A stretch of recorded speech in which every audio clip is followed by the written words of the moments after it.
Hi, everybody. Anybody heard anything new on the Aaron Rodgers front? We haven't here. You'll be hearing shortly from Chris Halleck the next segment, but you won't be hearing anything about Rodgers or any other quarterback. As Carol correctly points out, no news can sometimes be good news. And you want to know something? That's where I am with this. That's where I am. I don't want to hear anything about Rodgers. I don't want to hear anything about Russell Wilson. I don't want to hear anything about Jameis Winston. People, really? Winston? Do you know who the head coach is in Pittsburgh? Do you know the fear with which he operates and oversees an offense? You think he's going to take Winston to do absolutely anything at all? None of this is going to happen. And what's going to come of it, unfortunately, and this is at least the way I see it, because there have been some scenarios put forth where, Rodgers, he's just going to hang on, as if he's not 42, as if he shouldn't be the one banging on people's doors the way Russ is right now. He could hang on till August because there's precedent for that. He's done it. Do you think, this is just me and you now, do you think that the Steelers are going to wait even another week or two on this? Do you think that they're going to embarrass themselves to that extent, to that extreme? Do you think that they're going to, even if you're taking the intangibles away from it, do you think that they're going to essentially put on hold their entire operation? Because that's what happens when you have, I don't know, whatever the figure might end up being, 30 million or something. Just set it off to the side. Don't spend any of this. We have to see what Aaron wants. We have to do what's right by Aaron. What's best for Aaron? Give me a break. Give me a break. There are other free agents to be signed. There are other focuses to be had as you get closer to the draft. Are you going to take a quarterback? Are you going to take more than one quarterback? Are you going to go out and acquire a young guy from another team? Are you going to have Mason Rudolph be your number one? These are not things that can wait indefinitely based on Aaron rubbing his toes in the sand on Malibu Beach. These things have to be done. I'm really annoyed, if you can't tell, by seeing, hearing, and reading all these references to, wow, this could take a while. Why? What about Rodgers at this age? I know, 4-time MVP, whatever, and then he threw some touchdowns for the Jets last year because they were always behind and you had to throw all the time. I don't care. I can't make clearer my disdain, not just for Rodgers, but also for this whole scenario.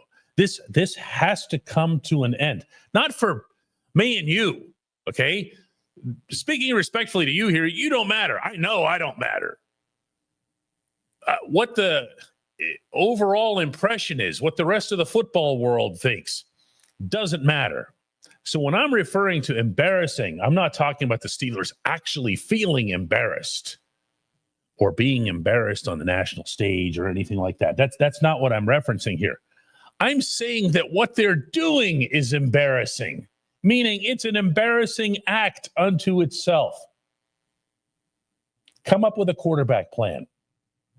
Make that quarterback plan known. There's no rule that says you have to wait until the owners' meetings to have a dialogue with the public, to find some way to communicate with the public. But more importantly, to communicate with everybody else on the team, whether that's players, coaches, and so forth, and move on. Not in August, not in June, not in late March. Move on like now.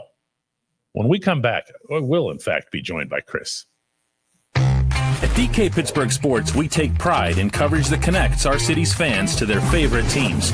Now, that connection's stronger than ever.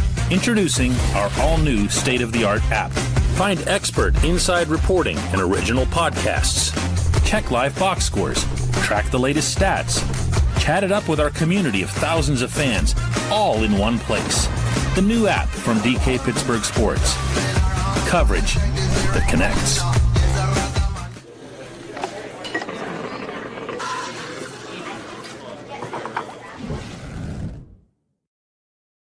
Welcome back. Joined now by Chris, and everyone wants to know if there's something, anything, crumbs, morsels, and there isn't, because there can't be, because only one individual knows any of this. The real question, Chris, is when do the Steelers themselves? Maybe that has to happen with Art Rooney before it happens with anybody else. Just say, hey, that's enough. What are you doing here? Yeah, I kind of penned that out last night on DKPittsburghSports.com and our Steelers feed. I was just kind of thinking the same thing. Just the longer this goes, like when do the Steelers, and I'm not trying to say this because we had this pun last time we talked about this, but when do the Steelers draw a line in the sand? When do the Steelers just say enough is enough and they're just going to move on? I'm curious to find out that answer, because I don't know. Like, I've seen a couple people in the chat already ask, like, has this impacted them signing certain free agents? And I'm sure it does to a certain extent. Now, granted, it didn't impact them from getting DK Metcalf, who is arguably the best wide receiver on the market, whether it be free agency or trade. But still, knowing who the quarterback's going to be does provide some sort of solace for players. And so I'm really curious to see if Rodgers doesn't make a decision this week, are the Steelers going to finally just say enough is enough, or they're just going to move on? Yeah, and that's the point here. Jonathan Sokol says, is this holding up signing more free agents? It hasn't to this point, and that's actually a positive. Yeah, okay, because there are players that aren't going to hang around forever on the free agent lists. If you have people that you want, you got to go get them, and you got to go get them regardless of what it is that you have for the remainder of your cap, depending on your overall team needs. The question that I have, without getting into all kinds of capology here, is do they have enough left to even satisfy this guy, presuming he's hanging around for the money? I don't know that, because we don't know exactly what his price is. We know that the last contract that he signed with the Jets was for 3 years and $112 million. I see him getting 30 or 40, but then it seems like the irrational thinking around Rodgers just does not stop. There's nobody who would say, if Rodgers right now, Chris, got 40 million from, I'm not talking about the Steelers, from anybody, from Minnesota or whoever. If Rodgers got 40, there's not a soul on earth who would say, wow, that's surprising. And it should be surprising. It really should. He's 42. Yeah, and when you consider that, and it would not surprise me, knowing the way the Steelers operate, that if whatever their offer is, it's not longer than a year. And so I think that's where that is. And then when you're talking about money, I'm of the belief that if you're going to be willing to pay $35 million a year for a quarterback, you might as well have just paid Sam Darnold. Which they didn't. And by all accounts, we don't even know one thing about Darnold. We don't even know that an offer was made. Correct. So, So I don't know.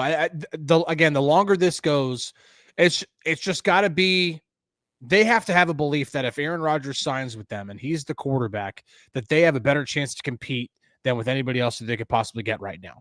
Because they pivoted. Once Justin Fields signed with the Jets, or agreed to terms with the Jets, because he couldn't sign until a few days later, they pretty much pivoted straight to Rodgers. So they looked at Rodgers as plan B, because obviously it wasn't Russ, because if Russ were plan B, he'd already be signed. He's not even plan C at this point. No, I don't know that. I don't know where Russ would rank in the alphabet there.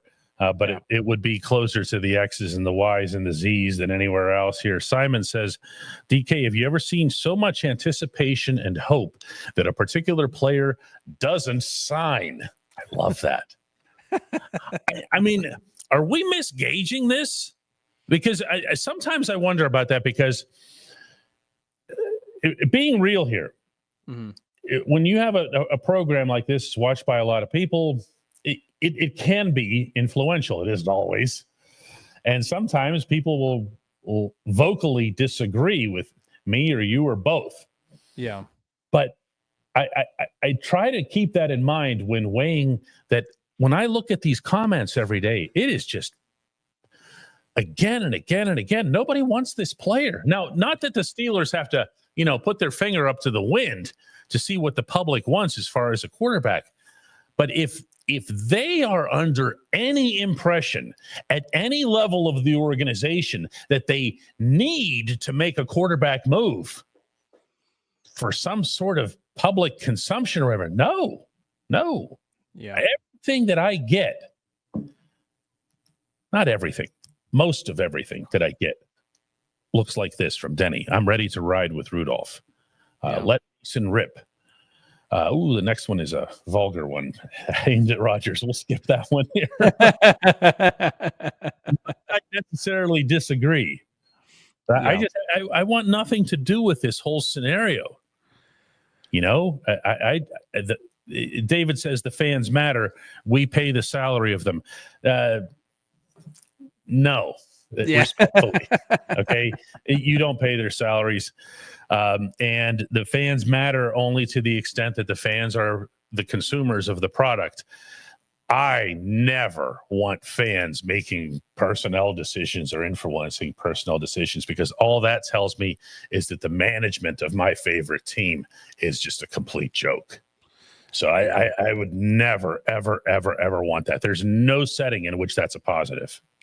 I do have a question that I want to put out there, and I'm curious to see what the reaction would be, because obviously the overwhelming reaction is no to Aaron Rodgers. But my question for everybody watching is it more because of his age and declining play, or is it more because of the distractions that would come possibly with him being on Pat McAfee once a week, or possibly publicly throwing receivers under the bus for not running a route along the red line, or whatever it is, stuff like that we heard in New York? I'm curious to see what the reaction is there, because how about not putting in the necessary work or commitment? How about that? How about when we're talking about, let's do this. Okay. It's summertime. I wish it's not yet. It's not. But in this little hypothetical, it's summertime. And Mason Rudolph's your QB1. And your wide receiver room is, of course, DK Metcalf, George Pickens, Calvin Austin, Roman Wilson. And whoever else they might add along the way or draft, whatever it is, okay? Whatever it's going to be, you're going to have a situation where your QBs and your receivers have every advantage to be had by doing extra work this summer, getting together on some sort of field in Florida or whatever. And you'll hear it's not just quarterbacks, it's the receivers really that benefit most, because they'll say, there's a certain way that he throws that pass that I understand that it's coming you know what I'm talking about. If it comes, if it comes from this angle, it's going to come with a little bit of a spin or some body line or some, English to it. Right. And that means so much. Rodgers isn't the guy that's going to be doing that at this stage of his career. He hasn't been doing that in this phase of his career. I want somebody who's all the way in. I want somebody who sees this as a chance of a lifetime. That to me is one of the big things, if not the biggest thing in this. I'm not a dope. I know that Rudolph does not have 4 MVP awards. Okay. Yeah. I get the difference in their career paths. All right. Mm-hmm. All we're talking about is 2025. Yeah. And that's all it should be, because the Steelers have to have a long-term plan at quarterback, and that does not, Aaron Rodgers is not part of that. And I think to a certain extent, you can't just plan that Mason Rudolph is going to be that either. He could become that if he goes out there and he has to play a lot of games and he has to start a lot of games and he wins a lot of games and he wins a lot of games because he contributed and led them to those wins, then he could absolutely throw his hat in the ring for that. So I'm not going to put a ceiling on him. But at the same time, in my opinion, the best plan going forward should be drafting a quarterback in 2026. Take one this year too. I absolutely take one this year. I don't think you should do it in the first round, or if you trade back to get into the second round, it should be either one of those. But round 3, round 4, round 5, sure, I'm absolutely all for taking a young guy and seeing if he develops. I mean, well, when you're talking about 2025 and you're talking about a quarterback plan for the future, one thing that I feel has to start moving closer to the front and center is the very real, very demonstrable notion that you're not going to just pick one young guy and say, he's the one. Yeah. There has to be an element of throwing a bunch of names, a bunch of players against the wall and seeing who sticks. Otherwise, you just do the Kenny Pickett thing again. You draft him, you anoint him. He's the guy. He won the ACC. Everybody at Pitt loved him. He was right next door to us. And then no. Yeah. You know? And I forgot the immaculate preseason too. and then you end up having to do a big long reset instead of just having one setting in which everybody's not everybody's starting, obviously, but they're all under your roof. You're learning as much as you can about them, including how they carry themselves in practice, whether or not they're improving, how much film are they studying, that sort of thing. That's why I'd like to see 2 young guys. 1, go get somebody now from somewhere else, and 2, a draft pick. And then, like you said, Chris, 2026 comes along, if needed. Yep. No, if needed. Yeah, because if you draft, Jackson Dart this year in whatever round it is, and he does turn into the guy that some people think he's going to be, or some people think that he can be. No, not me. Chris doesn't like him. It's not that I don't like him. I don't like him. Like him in the first round. No, okay. I don't like him in the first round. Second round. You don't like him in the second round either. No, third round. He won't be in there in the third round, but if he's there in the third round, I'm absolutely all over that. 100%. But yeah, I need more convincing on Jackson Dart. I'll put it that way, at least for a higher draft pick. So, but I'm just saying, like, if that's the draft pick, and I could be wrong. I've been wrong before. I'll be wrong again. If they do draft him in the second, they get back into the second round and draft him, and he turns into a franchise quarterback, awesome. Now you don't have to worry about drafting a quarterback next year. And the only way you're going to be able to do that and have a good percentage of doing that is if you just keep drafting quarterbacks. It sounds like a Cleveland Browns plan, but I mean, you don't have it. This is going to be the 1980s and 90s all over again, and until the Steelers get another quarterback, they just have to keep trying different guys. Self-made seizes his opportunity when Chris says, "I've been wrong before, I'll be wrong again," and the self-made comes in. Well, you're wrong, Chris. That's what happens on a live show, dude. Well, what's really funny about that is none of us really know about any player in the draft right now because none of these players have played a single snap in the NFL. So none of us really know. That's the great thing about the draft is that you will have guys who are taken in the top 10 spots who do not amount to anything. Hello, Jamarcus Russell. Or you'll have guys who are taken in the 6th round who will turn into Hall of Famers. Hello, Tom Brady and Antonio Brown. You never know. You never know. Malvo comes in and says, "You keep saying that based on bias, DK. Why? If it all fails, it'll be Russ. He has a higher, stronger floor than Mason. If you have faith in the offensive line and the defense is improving, then Russ will be better." Okay, let me be real clear. When you're expressing opinion, that's inherent bias. Okay, that's just how that goes. Yeah, I put a lot of thought into this. I put a lot of thought into Rodgers. If there's anybody, and I'd be grateful for this, who pays really close attention to what it is that I write or speak in any forum, you'll know that I waited a good 2 or 3 days before saying anything about Rodgers.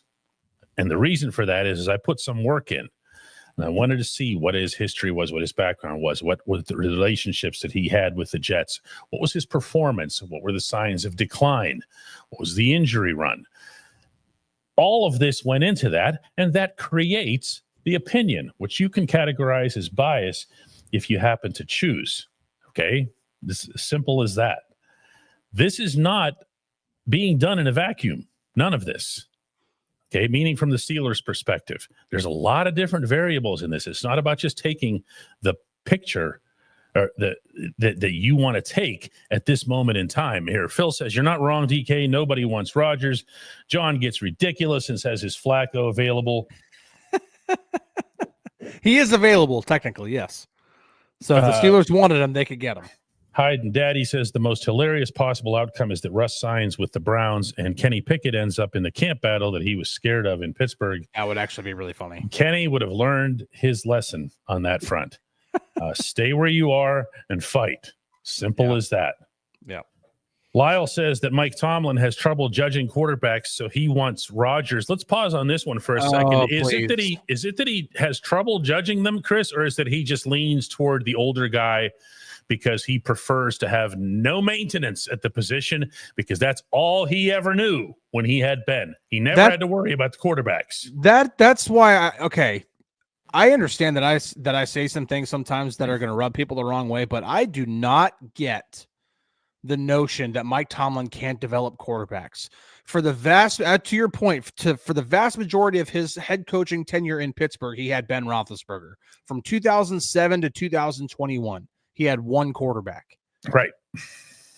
We are just now starting to get to see what he can do with a quarterback. Oh, and by the way, the first quarterback that they drafted to really kind of be a guy that could hopefully develop behind said quarterback was Mason Rudolph, who has developed into a guy that they wanted back after letting him go.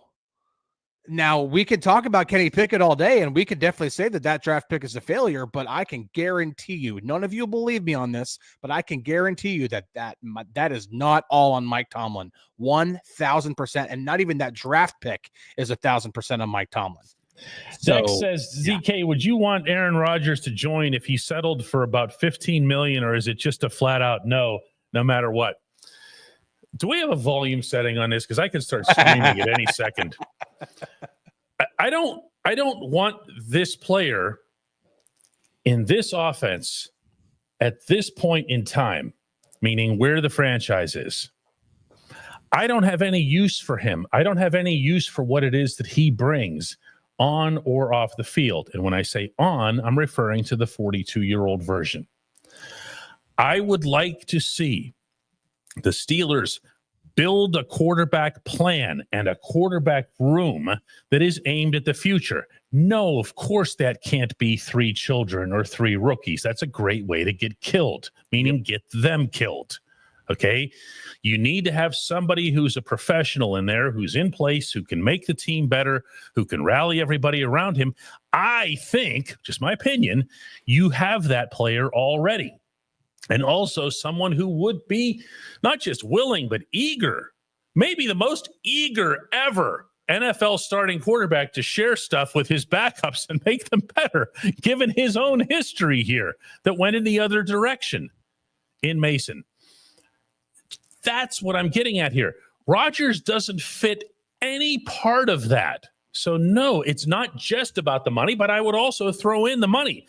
You can make this a better football team by putting that money into somebody else, up to and including getting the TJ Watt extension done, possibly front loaded, so you don't have to worry about it next year when you might have your new shiny young quarterback. Did that help? I didn't even have to yell. Yeah, no, it's true, man. Like there's Go ahead. I know. I know this subject. Oh, it's just, I feel my brain turning into mush. Dan Van will snap us out of it with a $50 contribution. Woo! Much appreciated, Dan. Dan says, if we roll with Mason, with the way the Steelers used or didn't use Mason last time, will that impact his second stint with the team positively or negatively? First off, let's try to clarify a time frame here that you're talking about, Dan. When you say how they did or didn't use, there are two distinct phases.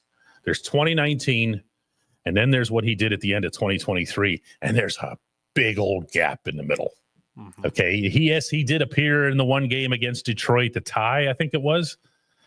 Yeah, the one where I think there was a key Freiermuth fumbled or something, or they would have won. Yeah, they would have won that game.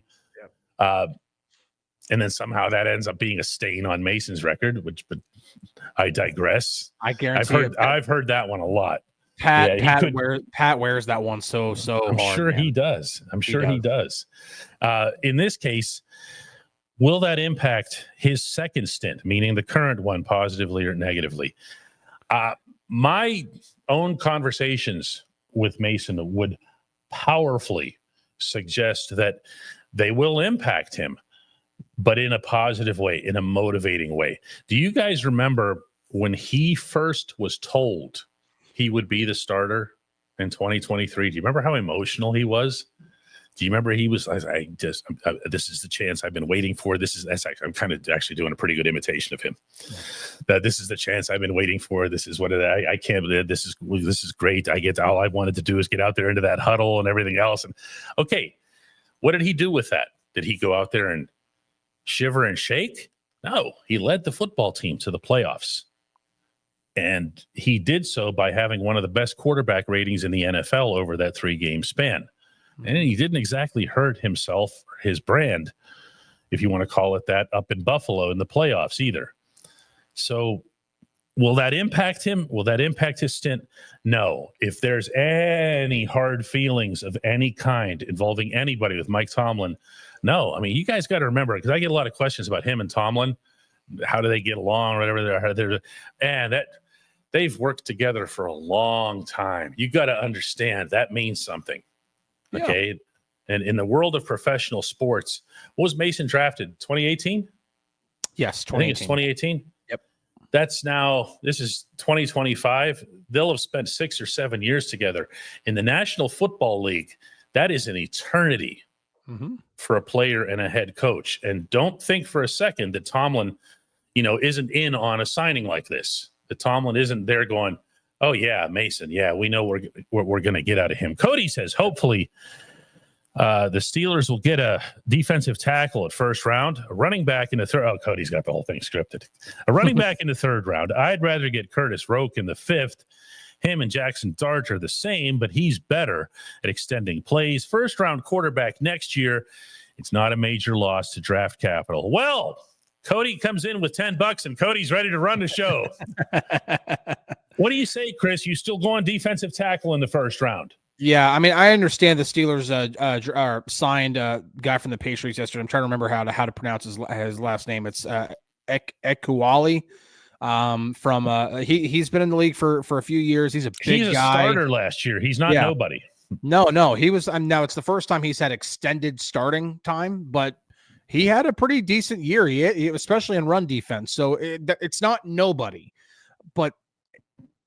Even if they hadn't cut Larry Ogunjobi, they would still be going after a defensive tackle. So to me, this replaces Ogunjobi, but to a certain extent, I think more Keanu Benton moves up to the number 2 spot on that interior defender, and then Ekuwali right there can kind of also fill in. But they still got to go defensive tackle. But the thing is that it's such a deep class that you could possibly trade back in the first round and get back into the second round and still take one of those defensive tackles. That's it. That's an interesting scenario. You're saying from first round, just go back to the second, but still get the same position you probably would have gotten in the first. You probably could, but I'm not saying trade out of the first round, but if you're picking 21st, if whoever's picking 28th calls you and says, hey, we're willing to give you our second round pick to trade up 7 spots because some guy fell that we didn't expect to fall. Absolutely take that pick if you can get back into the second round, 1,000%, especially if you have a really good shot of still getting Derek Harmon or one of these other defensive tackles that are there that the Steelers want. And then you have a second round pick again. You could take a running back, then you could take a receiver, you could take a corner, whatever it is. You're back in the second round, and that obviously helps you out a lot. Tyler Shock is the guy that Donnie Boyd wants. Tyler Shock's skill set and his maturity. See how I'm not calling him the old guy anymore? I used maturity. I just feel like that's fairer to somebody who's still eligible for the draft, whose name is not Brandon Whedon. I like Tyler. I think Tyler Shock has a higher floor than Jackson Dart. That's the most objective way I can put it, is he has a higher floor. I think Jackson Dart might have a higher ceiling, but it's a riskier pick, Mm-hmm. in my opinion. Yeah, AW just says stay the course and get the best player available in round one. Couldn't agree more with that. Well, it should be. Couldn't agree more. As you know, we can talk about quarterbacks and running backs, and they're fun, but there really isn't a quarterback that profiles being taken at that spot, and running backs do not need to be had in the first round. It depends on the running back. If it's that, it's Saquon. Yeah, I mean, yeah, it depends on the running back. But for the most part, yeah, I'm in agreement that running backs, especially if you're picking 21st overall, unless for whatever reason Ashton Genty falls to like 18th and he's still there, trade up and get him, because you're talking about a potential all-pro running back. Our last one today comes from Justin Shannon with a $2 contribution. All contributions are appreciated. All memberships are appreciated. dkps.net/join is the place to do that. Justin asks, what about George Pickens? Is he staying or going? We are going to reach that insane portion of March really soon where we're scouring Instagram to see who hearted that's HEARTED, the signing of DK Metcalf, or who welcomes him via social media. Metcalf was asked in his press conference whether or not he'd heard from George, and he said not yet. The Heat went on to say some really nice things about George and his abilities and freak show, referencing a quote from Zach Azzani, the wide receivers coach. DK handled it really, really well. Yes, he did. I thought. George, I don't know who speaks for George. I would love to have an answer for this. I'd love to tell you, you know what? This is the year George grows up. I don't know that. Yeah, Look when it comes to Chris. Look at Chris over there. Chris is just like, man, you just gave me a George question. Yeah, so I think first off, when it comes to whether the Steelers are going to trade him or not, that is TBD. I am also really intrigued by an offense that has DK Metcalf and George Pickens. Yeah, because for a year and then let him walk. Yeah, exactly. And that's why, like, the Steelers are hosting guys like Jaden Higgins for a pre-draft visit like they did today, who's a really big body, who can run routes, who can run pretty much any route. He's a really good catcher of the football. Like, that's why they're still scouring the receivers in this draft, because they need to replace him, because I don't think he's here past 2025. Good point here from Mike. Says Mason was good with Pickens. Would that help? It can't hurt. Let's put it that way. Those two were not just on the field, off the field, really, really good together. That's some good stuff here. Chris, appreciate it as always. We'll do it again tomorrow.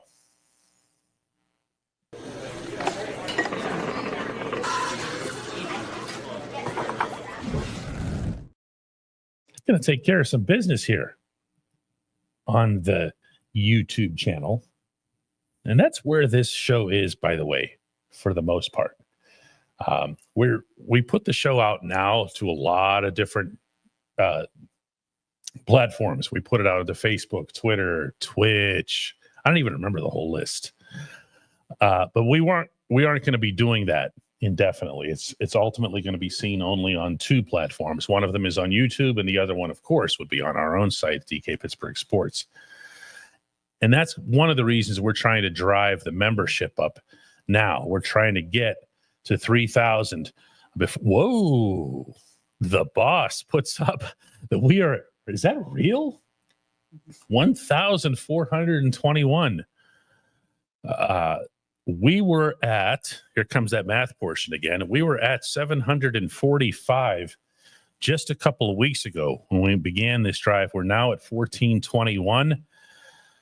That's almost, anybody's math can tell you this, almost at the halfway point for where we want to be before training camp. Thank you, first off, for the support. Thanks to everybody who's been with us for a long time. We had a few of those come in today, have their little month-iversaries, I guess you could call them. Miss Pittsburgh's been with us for 14 months. Popeye's been with us for 15. Panzer Shrek Pete, which is quite the moniker, has been with us for 22. We've also had some gifts come in today. The barber came in with a subtle one each on a couple of his accounts there. Sean Jameson came in as a new member. Jared came in with 20. That's appreciated. Vic is a regular in this category, came in with 10. Malvo, who came at me. Malvo is like, you're biased or whatever, but then Malvo becomes a member. You see how that works? We can disagree and we can all, coexist. It's not like politics here.